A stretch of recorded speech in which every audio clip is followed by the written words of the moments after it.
एक महाराज जी थे, इसी संदेह था।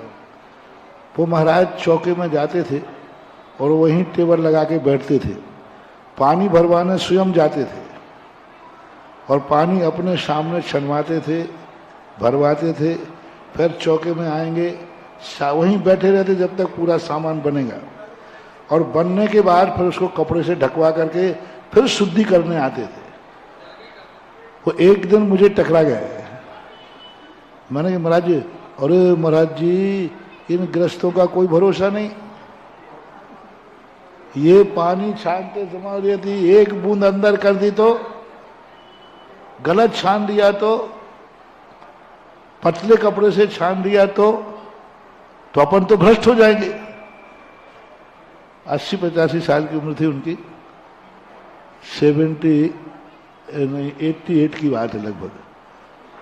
तो फिर और महाराज जी वहाँ चौके में इन्होंने कुछ अशुद्ध बना दिया तो, कोई सामान नीचे रख दिया तो, सब्जी में कोई कीड़े मकोड़े काट दिए तो, चूल्हे में यदि लकड़ी जलाते हैं और वो लकड़ी सोध के नहीं जलाई तो फिर क्या होगा? इसलिए हम सब ये करते हैं। तो हमने कहा महाराज जी आप फिर क्या करते हो? और ये सब ढकवा के आ जाते हैं। मैंने ढांकने के बाद चूहा कूद गया तो,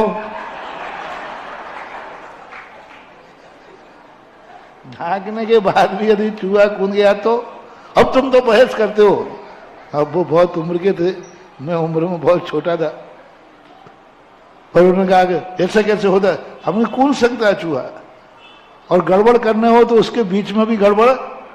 आप इधर आए हो, कोई चौके में अशुद्ध कपड़े पहन के चला गया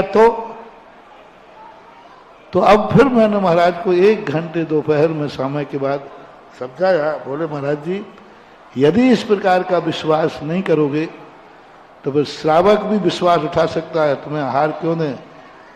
श्रावक भी तुम्हारे, तुम पता नहीं सामयिक करते हो कि नहीं, तुम प्रतिक्रमण करते हो कि नहीं, तुम्हारा मन शुद्ध है कि नहीं। यदि ये सारी तहकीकात कर दी जाए तो श्रावक को मुनि के संबंधी खत्म हो जाए।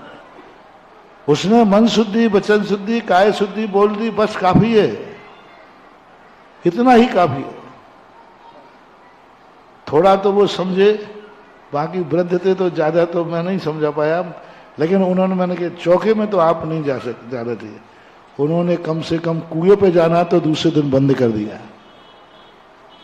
और फिर मैंने उनसे महाराज से कहा कि सबसे अच्छा है महाराज, स्वयं भर के लाओ, कमरे में एक सीढ़ी रखवाए देते हैं, दिन भर अपने हाथ से बनाओ।